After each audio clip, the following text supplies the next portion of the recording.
ध्यान करते हैं राधा रानी का, फिर इस शरीर को तकलीफ क्यों है?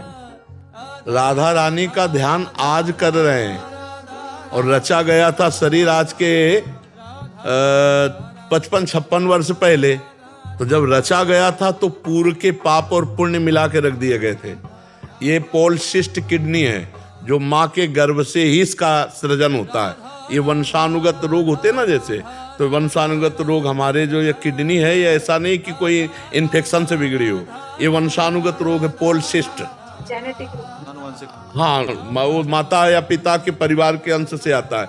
तो अब देखो, ऐसी माता के गर्भ से जन्मे जिसको ये रोग था, वही रोग हमारे आया। अब हम भजन कर रहे हैं, लेकिन निर्णय तो पहले हो चुका था ना, इस शरीर को ये कष्ट मिलेगा, इस शरीर को कष्ट मिलेगा। अब भजन का फल देखो कि दोनों किडनी फेल हैं, हर तरह की परेशानी है, लेकिन हर परेशानी में एक आनंद है।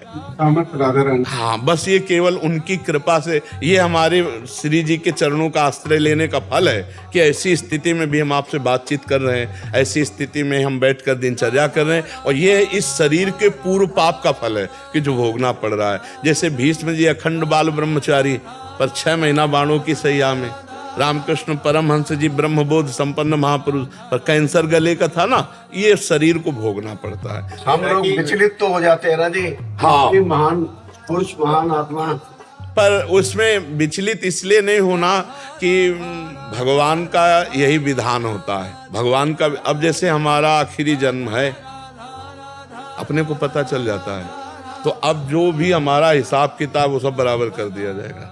हम ये कह रहे हैं, वो लीला भी आ रही है क्योंकि अब जाना है और पूरा हिसाब बराबर होना है। तो कहो गलने लगे, कहीं से कीड़ा पड़ जाए, कहो और परेशानियां हो जाए, परेशानियां बढ़ जाएं, पर अब ये परेशानियों का अंत है। जन्म जन्मांतर की परेशानियों का अब अंत है।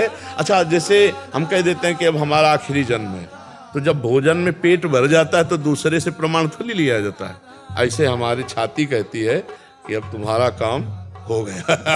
तो अब हमको परेशानी नहीं है। अच्छा, काम ना हुआ, मान लो हमको यहाँ से 100 किलोमीटर जाना, हमारी गाड़ी बीच रास्ते में फेल हो जाए तो हाहाकार मच जाएगा कि नहीं। अच्छा, घर पहुंच गए और फिर पता चला गाड़ी जो ब्लास्ट हो गई, अब क्या परेशानी। हम अपने घर आ चुके, हमारा काम हो चुका है। अब ये शरीर चाहे सड़ जाए तो मुझे कोई फर्क नहीं पड़ता। जी, एक जैसे इन्होंने प्रश्न किया, एक प्रश्न ये भी उठ सकता है कि आप प्रभु को, राधा रानी को कह नहीं सकते कि आपका शरीर ठीक कर। नहीं, हम क्यों कहें, हमारा काम हो चुका है। उनको काम कराना है तो आप देख रहे हो 18 साल से किडनी फेल, हम उपदेश कर रहे हैं। देखो, कई लोगों ने हमसे कहा कि किडनी बदला लो, तो हम प्रिया जो से कहते हैं, राधा रानी से, कि जब किडनी बदलाने पर अगर हम सही काम कर सकते हैं तो इन्हीं किडनी से क्यों ना करवाओ। आप तो कर तुम अन्यथा कर तुम हो, और वो करवा रहे हैं। ये हमारे शरीर का पूर्व प्रारब्ध है और ये हमारी लाडली जू की अपार कृपा है। और हम कह इसलिए नहीं सकते कि अब हमको आवश्यकता नहीं। अगर हम इस शरीर को प्यार करते तो वो हमें गति ही ना मिलती, और जब उस गति से प्यार किया तो शरीर से प्यार है नहीं। अब ये चाहे आज रखे चाहे 100 वर्ष रख दे, उनकी बात क्या है। अरे वो कहो ऐसी किडनी को 20 वर्ष और चला दें। हमारी तो आशा यही है महाराज जी, चलती रहे। अब हमारी तुम्हारी आशा से क्या होगा। श्री जी की बात है, उनका विधान करेगा।